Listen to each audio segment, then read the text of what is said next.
आशा भरी नारी, ये TWR इंडिया की प्रस्तुति है। नमस्कार प्रिय दर्शकों, ट्रांसवर्ल्ड रेडियो के आशा भरी नारी के एक और एपिसोड में आप सभी का स्वागत है।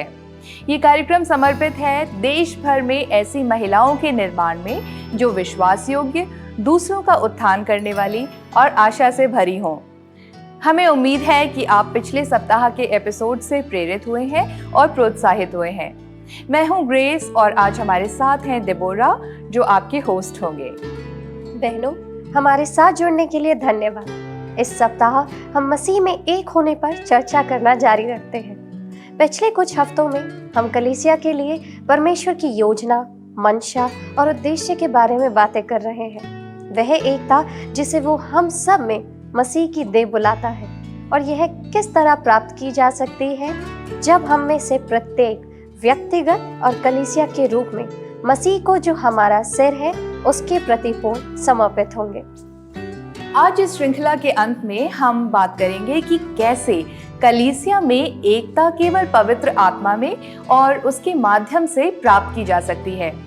दोस्तों, प्रत्येक विश्वासी के जीवन में पवित्र आत्मा की भूमिका बहुत महत्वपूर्ण है, लेकिन इससे भी अधिक विश्वासियों की झुंड में यानी कलीसिया में। आइए हम अपनी बाइबल में इफिसियों 4:1 से लेके 6 को देखें। यह कहता है, इसलिए मैं जो प्रभु में बंदी हूँ तुमसे विनती करता हूँ कि जिस बुलाहट से तुम बुलाए गए थे उसके योग्य चाल चलो, अर्थात सारी दीनता, नम्रता सहित और धीरज धरकर प्रेम से एक दूसरे की सह लो और मेल के बंधन में आत्मा की एकता को याद रखने का यत्न करो। एक ही देह है और एक ही आत्मा, जैसे तुम जो बुलाए गए थे अपने बुलाए जाने से एक ही आशा है, एक ही प्रभु है, एक ही विश्वास, एक ही बपतिस्मा और एक ही परमेश्वर और पिता है जो सबके ऊपर और सबके मध्य में और सब में है। दोस्तों, यहाँ पौलुस हमसे अपील कर रहा है, हम सभी से जिन्होंने मसीह में अपना विश्वास रखा है। वास्तव में वो यहाँ जिस शब्द का प्रयोग कर रहे हैं वो है निवेदन। वो हमें उस बुलाहट के योग्य जीवन जीने के लिए निवेदन कर रहा है जिसके लिए हमें बुलाया गया है। और यहाँ पौलुस की हमसे अपील है कि हम अपने जीवन को सुसमाचार के योग्य और परमेश्वर की संतान के रूप में परमेश्वर के अनुग्रह और भलाई की गवाही देते हुए जिएं। लेकिन हमें सावधान रहने की जरूरत है कि हम इस जिम्मेदारी का श्रेय लेने की कोशिश ना करें जो हमें दी जा रही है। हमें ये नहीं सोचना चाहिए कि हमने अनुग्रह और उद्धार के इस उपहार के योग्य होने के लिए कुछ भी किया है। हमें ये पहचानने की आवश्यकता है कि हम अयोग्य पापी थे, परमेश्वर की दया के योग्य ही नहीं थे, परंतु परमेश्वर ने अपने महान प्रेम के कारण हमारे पाप की कीमत के रूप में अपने पुत्र को क्रूस पर मरने के लिए देकर हमें बचाने के लिए चला। इसलिए हम ये नहीं सोच सकते कि हमें यह उपहार अपनी योग्यता के लिए मिला है, लेकिन इसे विनम्रता से स्वीकार करें और हमारे कंधों पर रखी गई इस जिम्मेदारी को, विशेष अधिकार और भार को पहचानें। हमें यह भी याद रखना चाहिए कि यह इसलिए संभव नहीं हुआ कि हमारा दायित्व है कि हम इसे स्वीकार लेते हैं, बल्कि परमेश्वर का महान प्रेम और उसके कारण हमारे उद्धार और मेल मिलाप को संभव बनाते हैं। इस महान प्रेम का हम और किस तरह जवाब दे सकते हैं? इस खंड का अगला भाग जिसे हम देखेंगे वो ये हिस्सा है जहाँ ये कहता है, मेल के बंधन में आत्मा की एकता रखने का यत्न करो। ध्यान से देखा जाए तो यहाँ ये कहता है कि एकता बनाए रखें, जिसका अर्थ हुआ ये कि एकता पहले ही स्थापित हो चुकी है। पौलुस बताता है कि कैसे इस पत्र में इफिसियों अध्याय 2 में 13 से 16 पद में ये कहता है, पर अब मसीह यीशु में तुम जो पहले दूर थे मसीह के लहू के द्वारा निकट हो गए हो, क्योंकि वही हमारा मेल है जिसने दोनों को एक कर लिया और अलग करने वाली दीवार को जो बीच में थी ढा दिया और अपने शरीर में बैर अर्थात वो व्यवस्था जिसकी आज्ञाएं विधियों की रीति पर थी मिटा दिया कि दोनों से अपने में एक नया मनुष्य उत्पन्न करके मेल करा दें और क्रूस पर बैर को नाश करके इसके द्वारा दोनों को एक देह बनाकर परमेश्वर से मिलाए।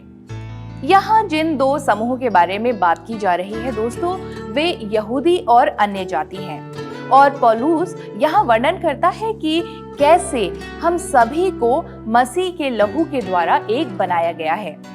यीशु की मृत्यु से शत्रुता की बाधा और विभाजन की दीवार टूट गई है और एक नई मानवता, दूसरे शब्दों में एक कलीसिया का निर्माण किया गया है। और मसीह के माध्यम से हम सभी की एक ही आत्मा के द्वारा पिता तक समान पहुंच है, जो हम सभी को एक साथ बांधती है। और यह सिर्फ यहूदी और अन्य जाति ही नहीं, यह हम सभी के लिए भी लागू होता है जो खुद को मसीही और मसीह की देह कहते हैं। मसीह की मृत्यु ने हमारे बीच शत्रुता की किसी भी बाधा या दीवार को नष्ट कर दिया है। कलीसिया में नस्लीय, लिंग आधारित, जाति आधारित, सामाजिक स्थिति आधारित असहिष्णुता के लिए कोई जगह नहीं है, क्योंकि हम सब एक हैं और मसीह स्वयं हमारी शांति है। कल्पना कीजिए कि ये वृत्त परमेश्वर का प्रतिनिधित्व करता है और ये नीले घेरे हम में से प्रत्येक का प्रतिनिधित्व करते हैं। हम में से कुछ नए विश्वासी हो सकते हैं या विश्वास में आ रहे हैं और इसलिए परमेश्वर की ओर अपनी यात्रा में एक लंबा रास्ता तय करना है। और हम में से कुछ लोग प्रभु के साथ काफी समय से चल रहे होंगे और हम सब मिलकर सभी नीले वृत्त हम कलीसिया का निर्माण करते हैं, जो मसीह की देह है। समझने में आसानी के लिए आइए इन वृत्तों को ABC नाम दे देते हैं। अब हम में से कुछ के बीच की दूरी काफी अधिक है। उदाहरण के लिए A और D। अगर इन दो लोगों को एक साथ करीब आना है और एकजुट होना है तो एक लंबा रास्ता तय करना है। लेकिन मान लीजिए कि A ऐसा करती है कि वो D के करीब जाने के लिए इस यात्रा को शुरू करती है और दोनों अब एक साथ करीब हैं। ओह, लेकिन रुकिए, अब A H से बहुत दूर है। आप सोच सकते हैं ये ठीक है ना? हम वास्तव में कलीसिया में हर किसी से करीब होने की उम्मीद नहीं कर सकते हैं। कुछ लोग दूसरों की तुलना में एक दूसरे से करीब होने के लिए बाध्य हैं, है ना? हाँ, कुछ लोगों का एक दूसरे के करीब होना सामान्य बात है, लेकिन इसका मतलब ये नहीं है कि हम बाकी लोगों को नजरअंदाज कर दें। हमें कलीसिया के रूप में केवल उन लोगों के साथ अपने समूह बनाने के लिए नहीं बुलाया गया है दोस्तों, जिन्हें हम पसंद करते हैं या जिनके समान हित हैं। हमें सभी को प्रोत्साहित करने और प्यार करने और समर्थन करने के लिए बुलाया गया है। अब यदि आप एक बड़ी स्थानीय कलीसिया का हिस्सा हैं, तो आप सोच सकते हैं कि ये कैसे संभव है। क्या होगा अगर हम इसे दूसरे तरीके से देखें? क्या होगा अगर हम लोगों के रूप में एक दूसरे के करीब आने के लिए इतनी मेहनत करने के बजाय हम केंद्र के करीब यानी कि परमेश्वर के करीब जाने पर काम करें, जिसने हम सबको एक साथ रखा है? क्या होगा यदि B प्रभु की उपस्थिति में अधिक समय बिताने लगे और C ने वचन में अधिक समय बिताया और A और D कलीसिया के अन्य सदस्यों के लिए प्रार्थना करने के लिए एकत्रित हुए और E ने कलीसिया की एकता के लिए प्रार्थना की और F और G ने अधिक लगन से बाइबल अध्ययन में भाग लेना शुरू कर दिया और H ने फैसला किया कि ये उनके विश्वास को और अधिक गंभीरता से लेना शुरू करने का समय है। देखें कि कैसे हम न केवल परमेश्वर के करीब जा रहे हैं, बल्कि एक समूह के रूप में, कलीसिया के रूप में हम एक दूसरे के भी करीब आ रहे हैं। मैं ये नहीं कह रही हूँ कि ये कोई जादुई चीज होगी जो अपने आप हो जाएगी, कि जब हम परमेश्वर के करीब जाते हैं तो हम एक दूसरे के करीब होते हैं। दोस्तों, ये एक दृष्टांत समझाने से कहीं अधिक है।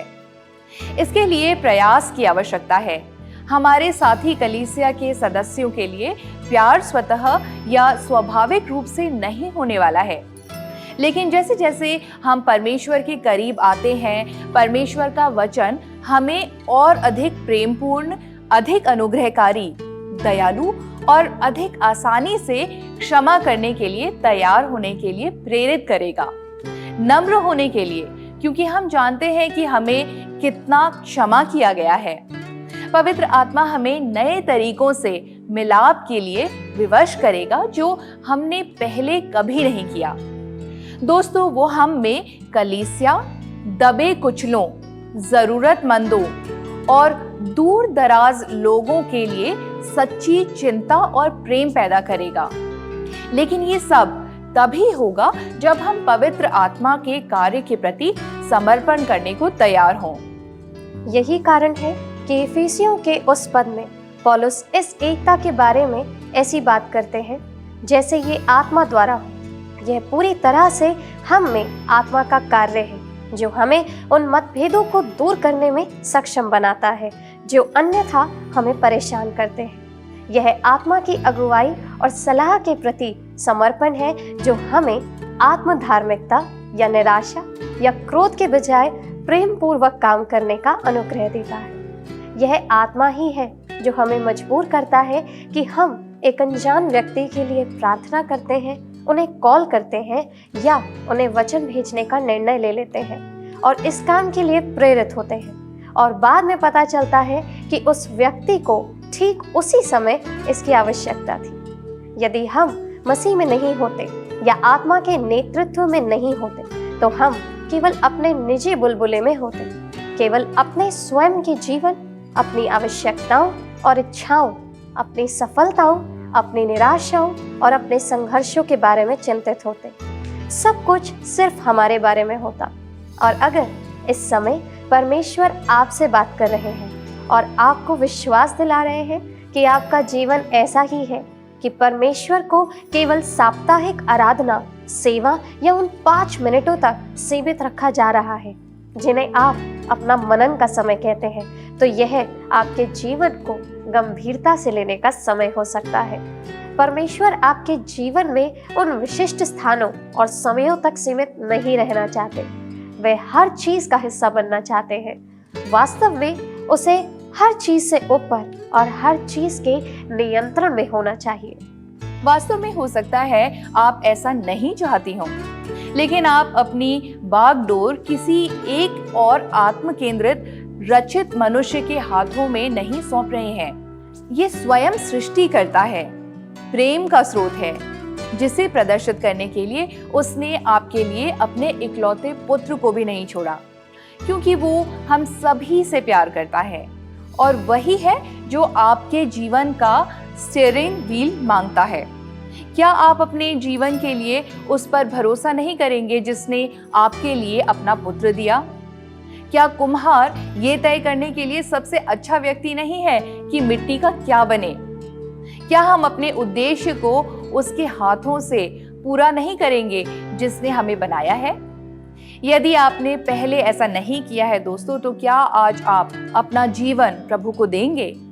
या यदि आपने ये पहले किया है लेकिन आप भटक गई हैं, तो प्रभु आपको बुला रहे हैं कि आप आज उनके पास लौट आएं, अपने जीवन का नियंत्रण पूरी तरह से एक बार और हमेशा के लिए उन्हें सौंप दें। हमें ये पहचानने की आवश्यकता है दोस्तों कि हमारी सर्वोच्च प्राथमिकता है कि हम प्रभु को अपने जीवन को नियंत्रित करने दें। ये मसीही होने का मूल आधार है।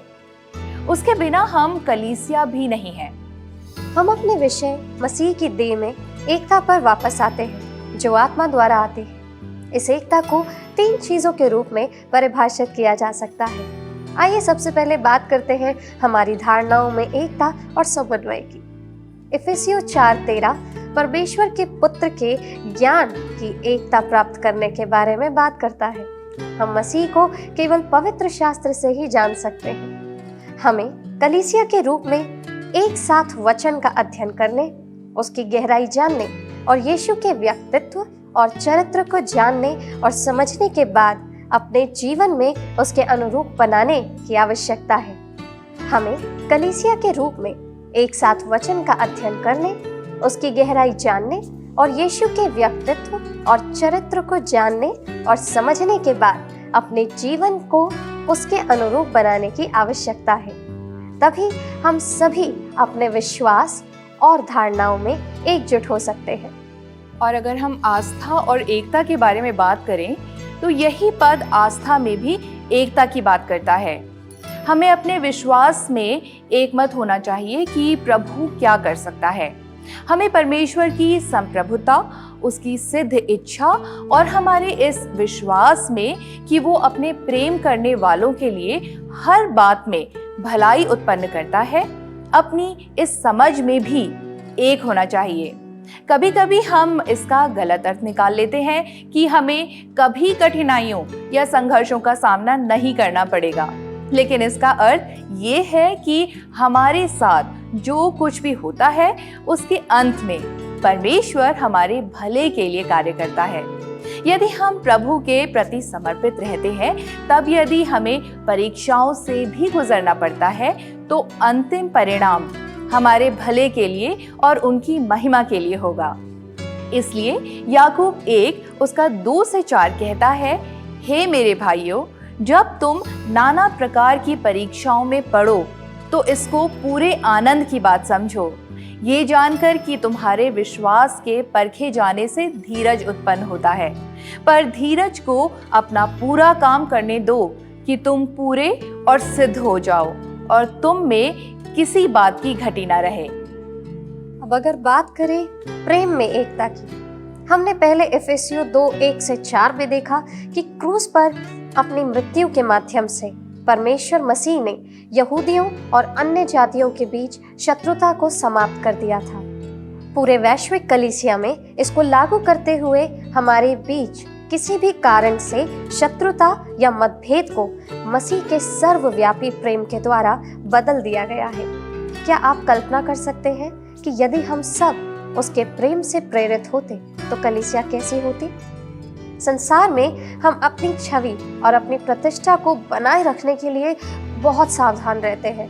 हम नहीं चाहते कि दूसरे हमें कमजोर समझें, लेकिन विरोधाभास यह है कि परमेश्वर ने कलीसिया की रचना की ताकि हम एक दूसरे की कमजोरियों में हिस्सा ले सकें और एक दूसरे को थाम कर रख सकें और एक दूसरे को मजबूत कर सकें। सतही तरीके से नहीं, बल्कि पूरे दिल से दूसरों के दुखों और संघर्षों में पूरी तरह से हिस्सा लेने के लिए तैयार।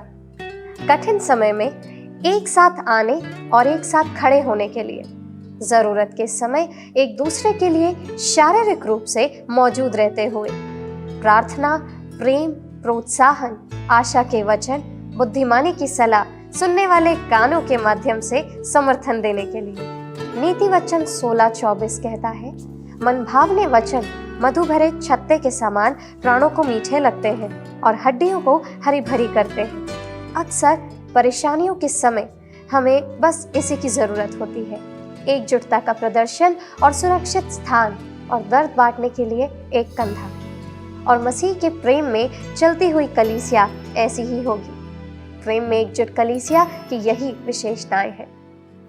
पौलुस पहला कुरिन्थियों 4 उसके 14 से 16 में कहता है, मैं तुम्हें लज्जित करने के लिए ये बातें नहीं लिखता, परंतु अपने प्रिय बालक जानकर तुम्हें चिताता हूँ। क्योंकि यदि मसीह में तुम्हारे सिखाने वाले 10,000 भी होते तो भी तुम्हारे पिता बहुत से नहीं, इसलिए कि मसीह यीशु में सुसमाचार के द्वारा मैं तुम्हारा पिता हुआ। इसलिए मैं तुमसे विनती करता हूँ कि मेरी सी चाल चलो। यहाँ वो स्वयं को मसीह में उनका पिता कहता है। दोस्तों, जैसे एक पिता अपने बच्चों से प्यार करता है और उन्हें अपने रास्ते से भटकने नहीं देखना चाहता, पौलुस उन कलीसियाओं को सलाह देता है जिन्हें उसने बनाया और स्थापित किया। इस पत्री के साथ साथ गलातियों की पत्री में पौलुस उनके बीच के कई मुद्दों को संबोधित करते हुए कलीसियाओं को अनुशासित करता, चेतावनी देता और सुधार करता है, लेकिन वो ये सुनिश्चित करता है कि वो इसे प्यार से करे। वो अपने प्रेम को इस पत्री के शब्दों में दर्शाता है। वो बार बार इस बारे में बात करता है कि कैसे उसके कठोर शब्द उनके भले के लिए हैं, साथ ही उनके लिए अपनी प्यार की बात भी करते हैं, जैसा कि हमने अभी अभी पढ़े पदों में देखा।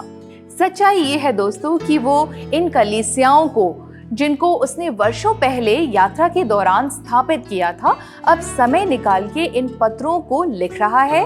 उन कलीसियाओं के लिए उनके प्यार का ये एक और संकेत है, और स्पष्ट रूप से वो इसके दायित्व की भावना से नहीं कर रहा है। उनका रवैया ये नहीं है कि सिर्फ सुधार करना है और हट जाना है। लेकिन कभी कभी हम इसी तरह से कार्य करते हैं, है ना? जब कोई बहन या भाई पाप में फंस जाता है तो हम या तो उनका कठोरता से सामना करते हैं या फिर उन्हें पूरी तरह से नज़रअंदाज कर देते हैं। जब हम उनका सामना करते हैं तो हम इस बात की परवाह ही नहीं करते कि हम क्या वास्तव में उनको उनके पापों से दूर होने में उनकी मदद कर रहे हैं या नहीं। हमारा रवैया यह रहता है कि अगर वो मानेंगे तो उनकी भलाई हो, और अगर वो नहीं मानेंगे तो उनकी समस्या है, और अगर ये हमारे आपस के रिश्ते को प्रभावित करता है तो होता रहे। दोस्तों, कभी कभी हम अत्यधिक जोश महसूस करते हैं और हमें ऐसा लगता है कि हम दूसरों के उद्धार के लिए पूरी तरह से जिम्मेदार हैं। अपने जीवन में पीछे मुड़कर देखें, क्या ये एक बड़ा क्षण था जिसने आपके विश्वास को जगाने का काम किया, या यह कई चीजों का मिला जुला परिणाम था? पवित्र आत्मा इसी प्रकार हम में कार्य करता है। वो अलग अलग समय पर अलग अलग लोगों और परिस्थितियों के जरिए हमको प्रेरित करता रहता है। इसलिए जब हम दूसरों की सेवा कर रहे होते हैं तो हमें आत्मा के मार्गदर्शन और सलाह की तलाश करनी चाहिए कि वो हमें हर कदम पर क्या कराना चाहता है। कई बार वो आपको केवल एक बात करने या कहने और पीछे हटने के लिए प्रेरित कर सकता है। फिर हम उनके लिए प्रार्थना करना जारी रखते हैं और परमेश्वर से उन्हें ऐसा हृदय देने के लिए कहते हैं जो आत्मा के कार्य के प्रति जवाब देने के लिए तैयार हों।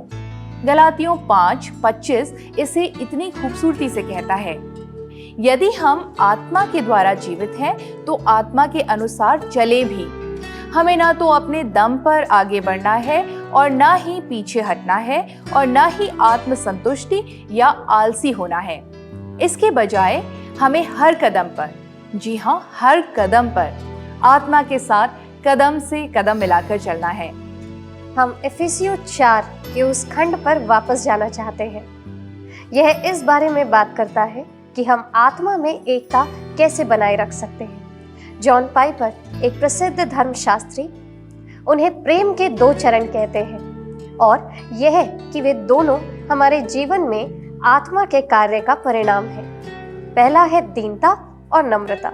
हमने परमेश्वर के बच्चों के रूप में जीने के लिए अपनी बुलाहट के बारे में पहले बात की थी, और यह बुलाहट हमारे जीवन के किसी भी अन्य पद, जिम्मेदारी या भूमिका से अधिक है। और जितना अधिक हम इस जिम्मेदारी के भाग को पहचानते हैं, हमें उतना ही विनम्र होना चाहिए, क्योंकि ऐसा कुछ नहीं है जिसे हम अपने दम पर हासिल कर सकते हैं। हम अपने आसपास के लोगों से अपनी तुलना नहीं करते हैं और किसी भी तरह से खुद को श्रेष्ठ नहीं मानते हैं। इसके बजाय हम सर्वशक्तिमान परमेश्वर के ज्ञान, शक्ति, धार्मिकता और पवित्रता से खुद को मापते हैं।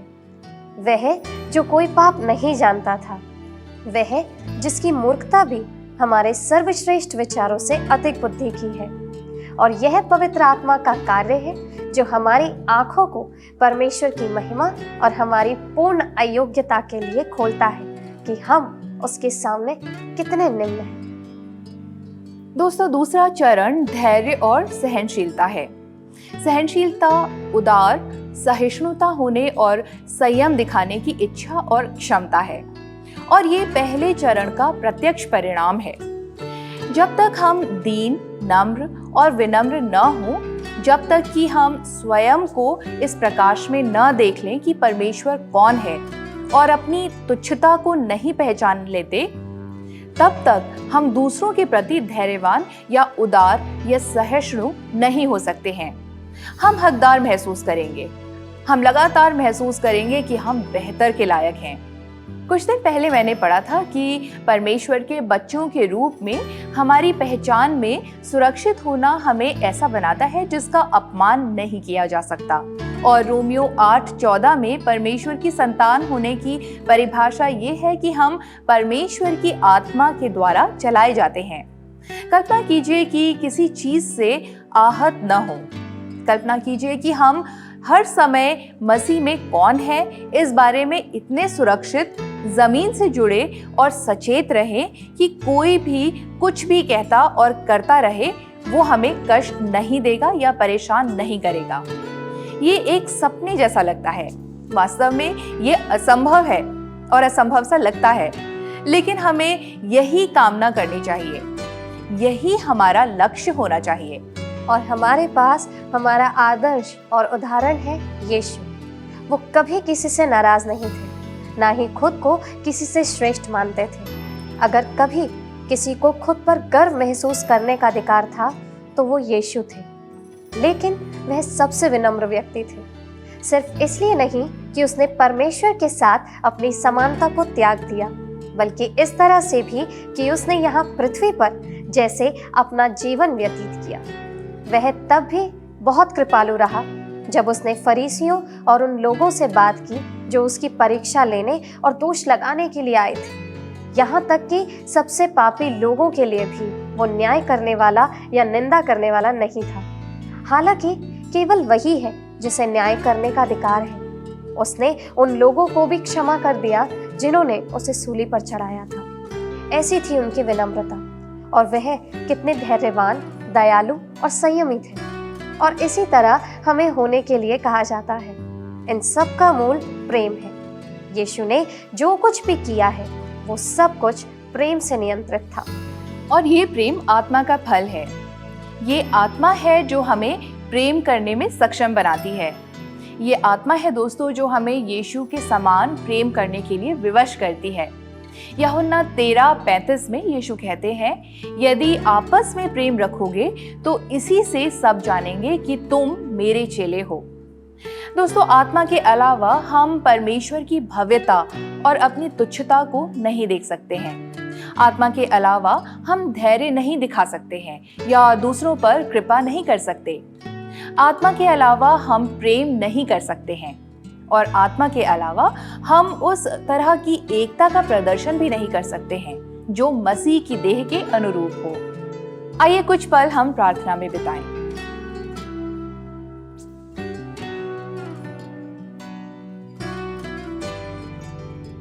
प्यारे प्रभु, हम आपको धन्यवाद देते हैं कि आपने हमें अपनी आत्मा दी है, और ये उसी में और उसी के माध्यम से संभव है कि हम आपके बच्चों और आपके लोगों के रूप में पाए जाते हैं। प्रभु जी, हमें आत्मा के साथ कदम से कदम मिलाकर चलने में मदद करें, जब वो हमें सिखाता है, नेतृत्व करता है, मार्गदर्शन करता है, सलाह देता है और चैन देता है।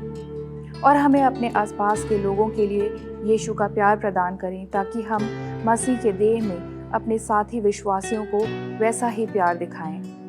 हे पिता, जब आप कलीसिया को वैसा बनाते हैं जैसा आपने हमारे लिए तैयार किया है, तो हमें विनम्रता पूर्वक अपनी भली और सिद्ध इच्छा के प्रति समर्पण करने की तैयारी प्रदान करें। हम ये सब बातें प्रभु यीशु के नाम में मांगते हैं।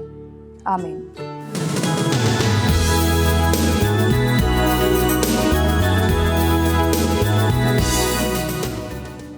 तो दोस्तों, आशा करते हैं कि आज का एपिसोड आपके लिए आशीष का कारण रहा होगा। अगले कार्यक्रम में आपसे फिर मुलाकात होगी। तब तक के लिए हमें आज्ञा दीजिए। प्रभु आपको आशीष दे।